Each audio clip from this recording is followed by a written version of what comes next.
I'm just gonna hop straight to the movie. No offense to these two dumbasses, but no way in hell am I gonna see glowing red lights in the woods and in the next scene have a newborn baby. Not possible. Now I can't say what I'm gonna do for certain because if I snitch to the government, I know for a fact they're smoking on my packed meds. No way I can know this secret and live. But adopting a space baby is not on the to-do list. Last thing I need is to catch a space virus. My weak ass immune system. So being who they are, they raised the space baby. Now he's in some grade in school. I don't know what grade he's in, but he's in some grade in school. And what's the first thing we see him doing? Drawing Kryptonian Nazi symbols. Now even peeping he's sketching something weird. What's a school setting without a little bullying? The teacher saw him drawing that and was like, let me pick on him. He doesn't like he's paying attention. Low-key, teachers be bullying through this as well. Trying to make you look dumb in front of the whole class. But you know I wasn't paying attention to that board. Why you gonna ask me this question? You want my peers to laugh at me. And if I get emotional or hop across the class and beat a few students up, who's getting suspended? That's right, the victim. Now recently I seen a meme saying that black people make fun of you for doing anything. This baby visceral looking motherfucker laughing because he's knowledgeable.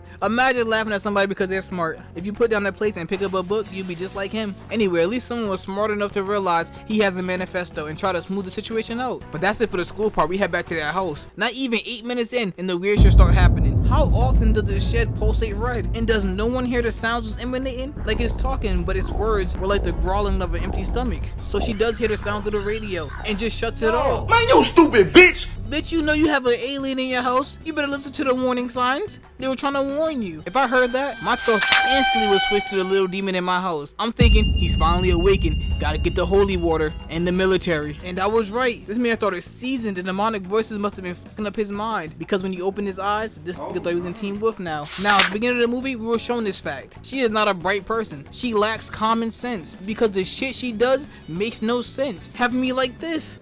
Use your common sense. Like, I'm literally stressed out by the decision she's making. She walks outside to investigate the noise like she's Inspector Gadget. Go your ass back in the house. She had nothing but her bare hands, and I know just by looking at her, she doesn't have competent hands. And when she seen that swing swaying, she was like, Lord, I'm having a heart attack. Damn, this is some scary shit. She either seen or heard something from the corner of her eyes and gave chase. The fuck are you doing? What was she gonna do if she caught the thing she was chasing? Walking through the sheets, blinded herself while calling Brandon's name. Yeah, no survival instinct. None. So she found Brandon, but what was he doing? Growling and pulling out some door. Oh no!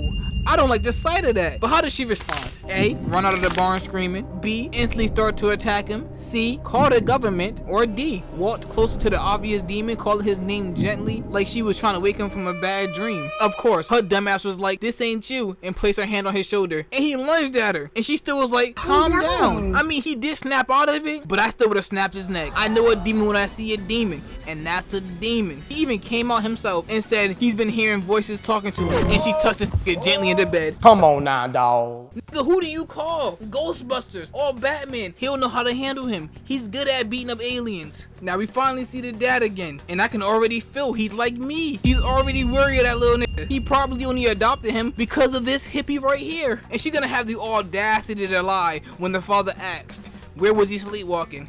Talking about he was just downstairs. I beg your pardon? Down where? We get a glance at the start of his powers when he used a lawnmower across the field when it wouldn't start. But you know the part that gets me? It wanted to work after being sent flying, like it needed to be roughed up a little bit. Now the voices were back once again. This time they were whispering, telling him to fuck up the lawnmower, and he did. Sticking his hand directly into the blade, destroying it. Who you think you are, Clark Kent in Smallville? Stop it, been done already. He looked at his hand completely normal, but peeped the blade, just folded like this. Now this is the start of his descent into madness. Even though to me, he been crazy. During Brandon's birthday, his uncle gave him a BB gun, or a real gun, I don't even know. But the father knew he was a threat of the school variety, and was like, Vito, you're not having no gun, it's over with, finito. And he started to crash out, talking about give it to me. Who the f you talking to? Is what I would have said mentally, because I know who he is. He's an alien. He's not like us. See, I would have handed it to him, not because I'm a bitch or anything, but this is beyond me. I'm calling the front desk of Area 51, telling them I have a present for them. Here you go. Because now this little f knows he's stronger than me. It's raps. We skip a little further and we get a glimpse into Tori's mindset. Her mental, if you will. Now we know why she's lying for Brandon. Because she has parental issues of her own. She's trying to be a good parent. No, not to that. Not to that. Now we have this little nigga chewing forks and they just going along with it like his normal child hijinks. They were ignoring too much weird shit from this little kid for my taste. Then some more weird shit happens that the mom just sweep underneath the rug. She finds this hidden stash of pictures. I was trying to examine the photos to see if he actually had some taste until this stuff popped up right here. Oh!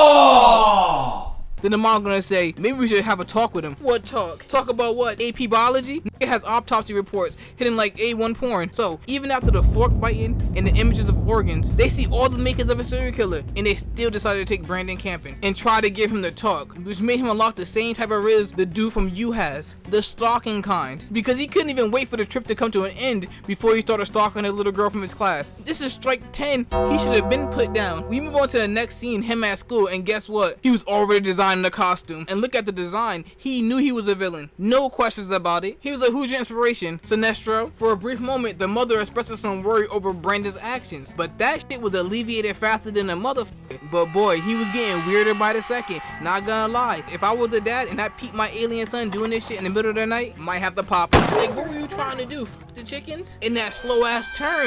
Nah, I'm sorry, he gotta go. Because guess what happens next? Brandon folded the chickens like some origami, like he's making ninja stars. The dad knew it was Brandon and went 6'9", straight to snitching. Now let's see what stupid shit Tori would say to cover for Brandon. Let's see. Who got that money, or she gonna say something stupid? And if you bet with me, you would've won some money. She was like, the wolves must be back. The wolves must be back. You idiot. You're honestly an idiot. I don't know what's wrong with you. She wasn't even trying to hide her stupidity at this point. She wasn't even trying. The dad was like, wolves can't rip doors off and break locks. She dead ass said, but our 12-year-old son can. Huh?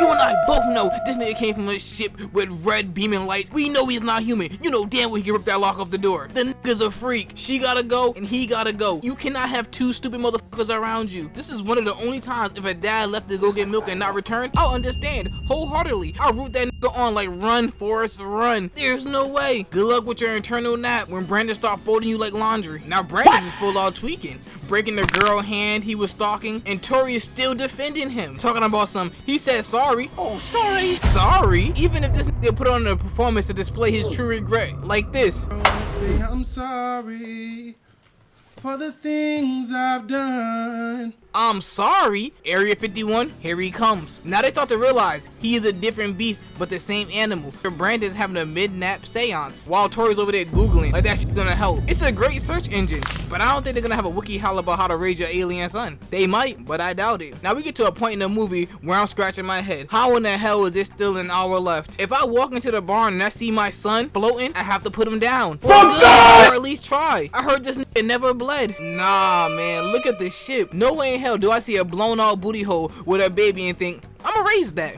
Why are they making booty hole ships to begin with? And why are they sending babies from their planet? These are questions you have to ask. But forget that. Peep this. He was cut. This little nigga has a weakness. Call me Batman because I know how to use a person's weakness against him like a pro. I'll turn into some gas, brass knuckles, so I really can get active with him. Are you really beating up a child, they're gonna ask me? Shut the fuck up, nigga, and watch this goddamn combo. You don't need to understand. You just need to enjoy the sight you are seeing. So Brandon started to crash out once he found out he was an alien, but Tori dumbass was trying to calm him down. I would have still been in the barn making a spear out of whatever cut him. You want to lash out? Okay, let's play. But now the little man got laser vision. We're cooked. You seen what Homelander can do with his laser vision. It's over with. Now he knows the message the booty shit we're trying to tell him. Take the world. Why? I don't know. What's wrong with your planet? I mean, I guess you can never have too many planets. But for some reason, he went back to the little girl that flamed him in the middle of the class, gave her a flower, and told her he was about to pack her mother up. Sometimes you just can't be nice to niggas. But pause for a second. They have a nice house for the mother to be a waitress. Them tips must hit something special. Okay, back to the scene. Before Brandon handled the mother, he had to toss his set on the windows so she could know who she was fucking with. Her dumbass seen the lights flickering and walked underneath. They got an eye full of glass. I ain't gonna lie. Special effects, practical effects, going crazy. But if I'm being honest with you, he's cheating. How many powers does this nigga have? Speed, strength, flight, laser vision, durability. He can mess with electricity. What can't he do? This motherfucker don't miss. Brandon started playing with her. He had to have been tapped long before his 12th birthday. He was too good at it. He was too good. She picked up a bat and I was like, okay, even with one eye, she's finna defend herself. That went out the window. The fear was too real. She had to go. So she got up out of there. And Brandon was on her ass. No time for her to rest. No time for her to breathe. He was just there. You would have thought she owed him money the way he was acting. And he gave a nice touch by knocking on the door. You don't become an A1 serial killer overnight. Unless you do. I don't know how serial killing work. He laser visioned through the door, talking about some, here's Johnny. But when did he have time to make the hood and cape? Did I miss that scene? I ain't fresh. I was watching the movie. I was very vigilant because I was just curious what kind of stupid shit Tori did next. So I was trying not to miss no scene. Apparently I did because he got a whole fit now. At this point of the movie, Brandon was just collecting bodies of whoever vexed him. He was on a mission to add his aunt to the list of his kills. You wanna know why? She said she was gonna snitch on him. I swear, Brandon be in the room just blasting Chief Keef. He does not with snitches. And Brandon would have collected her body effortlessly if it wasn't for his meddling uncle. But the uncle made one mistake and he said he was gonna snitch on him. He even gave him a warning. You shouldn't tell my parents. So he put the mask back on and got to work. Threw his big ass into the garage door. He didn't ask no questions, who, why, what, where. He got up, drunk and all, and got his ass into that truck and dipped. But Brandon wasn't finished with him. He wasn't done. He was with all the theatrics, just floating in darkness, stalking his uncle before adding his name to his death note. Or not, he's still alive. I'm surmising from the scenes I seen. Made this man eat his steering wheel like he was famished. I don't think I could show it. And you know he had to rep his set, using his uncle's blood to sketch his symbol. Now the father is sitting there having nightmares about Brandon, which is a little too late if you ask me, you know what I'm saying? Your nightmare should have started day one when you seen a booty hole ship in the forest, but that's just me. So now the father knows for a fact Brandon is a demon, but the mother still thinks she can use her mothering instinct to control him, after he believed he caught a body. In fact, 2 of them. Kyle was starting to crash show as well, sort of, like it's airborne, until Brandon shoved his ass into the cabinet. But no lie, Kyle ate that shit. He was still standing. I ain't gonna lie, hey, I take that as a dub. He got super strength and I'm still standing, I'll take that as a dub. The father's in pure action mode, finding clues like he's a part of the Scooby gang while the mother is still being stupid. One more time, please. Use your common sense. She knows that their son is a murdering lunatic, but she is still denying it. Kyle, she's an accessory, she gotta go too. I'ma stand on that one, she gotta go too. In fact, her delusions are so strong, she tried to pin the car wreck on Kyle, talking about some, you let him drink and drive. I beg your pardon? But it's not the little nigga that picked the car up in the air and dropped it. It's my fault. Understandable. This man is standing alone in the field of madness. Nigga, you seen this little boy fly. He one-armed manhandled a 6'3", 260-pound man. If 1 + 1 = 2, then he's guilty. Hang that nigga now. I got the rope right here. She told you herself she will not turn against him. Put her down. She needs the Omni-Man treatment. She's too far gone. Even the sheriff's starting to piece something together. Kyle knew he was alone and called the ISO over Brandon. He told his simple ass wife that he's planning to go on some one-on-one camping. Him and Brandon. And I respect the hustle. But the fact that the wife hid his weakness from him made their father's plan stupid. I understand why he's doing it, but she's hiding out on the goods. So Brandon and Kyle left on a camping trip and the sheriff pulls up. But the wife is so stupid. The sheriff showed actual proof it was Brandon, and she is still coming for the little demon. Back into the woods, Kyle was getting active, wasting no time. He aimed his rifle, then domed Brandon. Clap it up for him. We appreciate a man of action. Too bad that don't work.